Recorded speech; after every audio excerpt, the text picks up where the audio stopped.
Since the days when people huddled around hearth fires on long winter nights, countless tales have been passed down about those who have returned from the dead.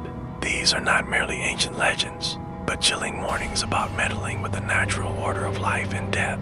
The elders often told stories of people who had clearly breathed their last, their bodies cold, hearts stilled, carefully laid in coffins for the funeral rites. Yet days later, when the family opened the lid for final blessings, they would gasp in horror to see the dead person's eyes flutter open, lips trembling with ragged breath. At first, neighbors rejoiced, believing some miracle had occurred.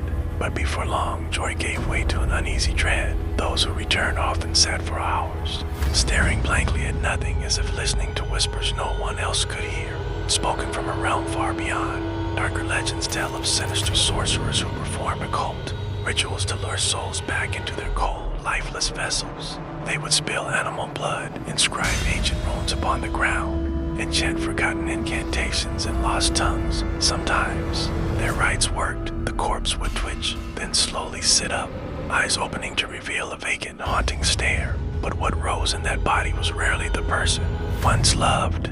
They would stagger awkwardly, their shadow stretched impossibly long across the floor, breath trailing a chill like creeping fog. Families who had trusted these dark arts often lived to regret it, for what return brought with it misfortune, sickness, or calamities that defied explanation.